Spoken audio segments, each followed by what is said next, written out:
आजमगढ़ हरिऔध कला केंद्र में रविवार को अघोर परंपरा और समाज में इसकी प्रासंगिकता विषय पर एक महत्वपूर्ण राष्ट्रीय संगोष्ठी का आयोजन किया गया। अघोराचार्य बाबा कीनाराम अघोर शोध एवं सेवा संस्थान क्री कुंड वाराणसी की सदर शाखा के तत्वावधान में आयोजित इस संगोष्ठी की अध्यक्षता स्वयं क्री कुंड के पीठाधीश्वर अघोराचार्य बाबा सिद्धार्थ गौतम राम जी ने की। अपने आशीर्वचन में अघोरेश्वर बाबा ने कहा कि अघोर परंपरा सदैव मानव कल्याण के लिए समर्पित रही है।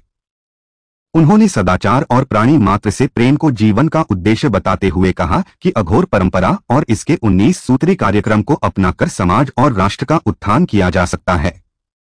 मुख्य अतिथि महाराजा सुहेलदेव विश्वविद्यालय के कुलपति ने कहा कि अघोर परंपरा और संत समाज ने प्राचीन काल से ही भारत का मार्गदर्शन किया है और इसे आध्यात्मिक रूप से समृद्ध बनाया है।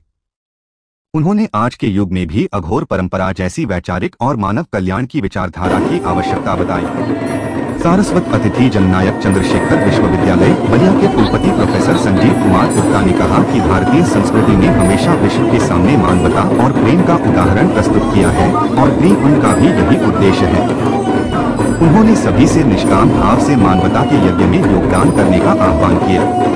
विशिष्ट अतिथि प्रोफेसर हरिकेश सिंह पूर्व कुलपति जयप्रकाश नारायण विश्वविद्यालय छपरा बिहार ने कहा कि बाबा कीनाराम अवधूत भगवान राम और अघोरेश्वर बाबा सिद्धार्थ गौतम राम ने समाज को अंतःकरण की शुद्धि के साथ सशक्त राष्ट्र निर्माण का संदेश दिया है, जिसकी प्रासंगिकता आज और भी अधिक है।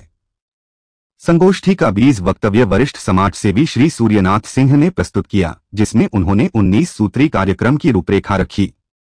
संगोष्ठी को पूर्व न्यायमूर्ति चंद्रभूषण वाजपेयी, प्रोफेसर रामसुधार सिंह, डॉक्टर विकास Singh, doctor Vinay Kumar Shukla, doctor Satyendra Kumar Singh, doctor मधु सिंह, डॉक्टर गया सिंह, डॉक्टर पवन कुमार सिंह, डॉक्टर दिग्विजय सिंह सहित अनेक शिक्षाविदों ने संबोधित किया। कार्यक्रम का संचालन डॉक्टर पंकज सिंह ने किया। आयोजक समिति की ओर से रामजन्म सिंह, लाल बहादुर सिंह, मेजर अशोक सिंह, प्रमोद कुमार सिंह, विपिन गजराज आदि ने महाराजश्री एवं अतिथियों का अभिनंदन किया। CN ओझा ने आभार ज्ञापित किया। क्री कुंड वाराणसी के प्रमुख व्यवस्थापक अरुण सिंह और पर्यवेक्षकों सर्वेश सिंह एवं नीरज वर्मा ने सहयोग प्रदान किया। संगोष्ठी में पूर्व MLC यशवंत सिंह, भाजपा नेता अखिलेश मिश्र गुड्डू, पूर्व सांसद संतोष सिंह, अपर जिलाधिकारी आजाद भगत सिंह, CDO अनिल सिंह सहित अनेक गणमान्य व्यक्ति उपस्थित रहे। NCC एवं रोवर्स रेंजर्स के कैडेटों ने व्यवस्था बनाए रखने में सहयोग किया।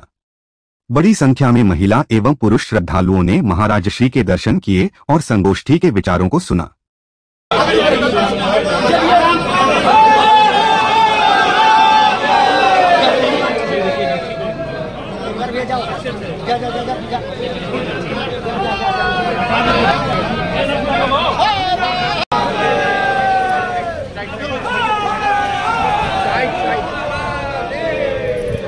राम स्थल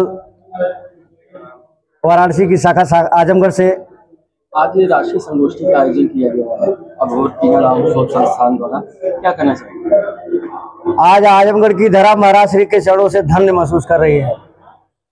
आजमगढ़ की धरती धन्य है और यह जो आज कार्यक्रम हुआ है, जो ये महज अघोर परंपरा और उसकी प्रासंगिकता और क्रीम कुंड, जो अब तक लोगों के मन में भ्रांतियां थी कि अवघड़ का स्वरूप छिन्न भिन्न या तमाम क्रियाकलापों से अलग होता है। अवघड़ का स्वरूप शिव का 5वां मुख जो अघोर है, बेहद सहज है, सरल है। सामाजिक ताने बाने से अघोरेश्वर का अपना ही चराचर जगत में महत्व है। आज हम सारे लोग आजमगढ़ के शाखा से जुड़े हुए इस कार्यक्रम को संपन्न करा करके अपने को बहुत ही आह्लादित महसूस कर रहे हैं। यह धरती बार बार जो है महाराज श्री के चरणों से धन्य हो, लोगों को उनका आशीर्वाद मिले और महाराज श्री के जो समाज सेवा का संकल्प 19 सूत्री कार्यक्रम है, उस 19 सूत्री कार्यक्रम की जो संकल्पना उन्होंने प्रसारित की है, उसको और नया आयाम मिले, शीर्ष पर जाए। महाराज श्री से यही कामना है और आजमगढ़ की देवतुल्य जनता को बार बार सादर आभार प्रणाम। आगे भी अनवरत रूप से हम उनके सहयोग के लिए तत्पर रहेंगे। महाराज श्री के चरणों में बार बार प्रणाम। मेरा नाम दुर्गेश जी है और मैं अघोर सोच सेवा संस्थान से बचपन से जुड़ा हूँ और अपने माता पिता और पूर्वजों का आशीर्वाद है कि इस परंपरा से अघोर धर्म काया की प्राप्ति हुई और जिनके मार्ग पर हम लोग सभी लोग चल रहे हैं। ग्रामीण क्षेत्रों में जाकर बाबा के इस कार्यक्रम को 19 सूत्री कार्यक्रम को दूर सुदूर ले जाकर हम लोग प्रचार और प्रसारित करते हैं, जिससे मार्गदर्शन हो, लोगों का कल्याण हो।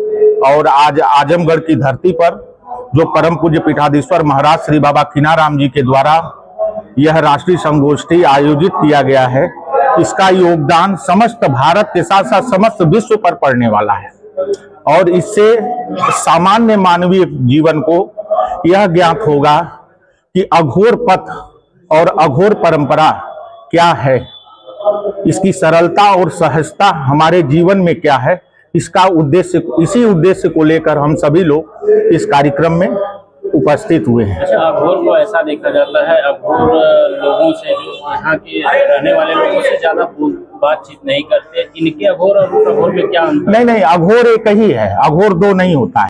मूल रूप, एक मूल भाव अघोर है। भगवान शिव का वह पांचवा रूप जिसे हम अघोर कहते हैं, वह सरल है, सहज है और सभी के लिए है। अघोर कठिन नहीं होता और अघोर दो नहीं होता, वह एक ही धागा में सबके साथ चलता है। तो ऐसा माना जाता है कि अघोर लोग ज्यादातर शमशान में ही रहते हैं, उसको आप किस? नहीं, वह बहुत सी क्रियाओं का अपना अपना जीवन है, लोग जीते हैं और उस पर अपने जीवन को आत्मसात करते हैं। वो किस मार्ग से कहाँ पहुंच रहा है वो साधक के ऊपर डिपेंड करता है और साधनाएं विभिन्न तरह की होती है, वो किस तरह की साधना करता है। अघोर में तो सब कुछ क्रियान्वित है ना, मंत्र, मुद्रा, मैथुन, ये तीन चीजें बड़ी गोपनीय होती हैं। हमारे गुरु जी ने कहा है यह सब चीज मीडिया की नहीं होती हैं और इसे गुप्त रखा जाता है, साधना बस रखा जाता होगा लोगों के बीच में। लेकिन यह सामाजिक रूप से जो भय बनाया गया लोगों के अंदर, जो डर पैदा किया गया कि अघोरी मांस खाता है, अघोरी मदिरा पीता है, अघोरी श्मशान पे रहता है, यह सब चीज बेबुनियादी है। अघोर सरल है, सहज है, लोगों के बीच में रहता है, लोगों से मिल सकता है, मिलजुल कर। अघोरी आज के डेट में हमारे जो परम पूज्य पीठाधीश्वर महाराज श्री बाबा सिद्धार्थ गौतम राम जी हैं, उन्होंने अघोर का विस्तार परिचय इस संसार में 21वीं सदी में विस्तार परिचय उनके माध्यम से हम सभी को प्राप्त हो रहा है और उनके इस चरण कमल से, उनके धर्म काया से हम सभी मार्ग पर चलकर शांति को महसूस कर रहे हैं और सुख की प्राप्ति कर रहे हैं।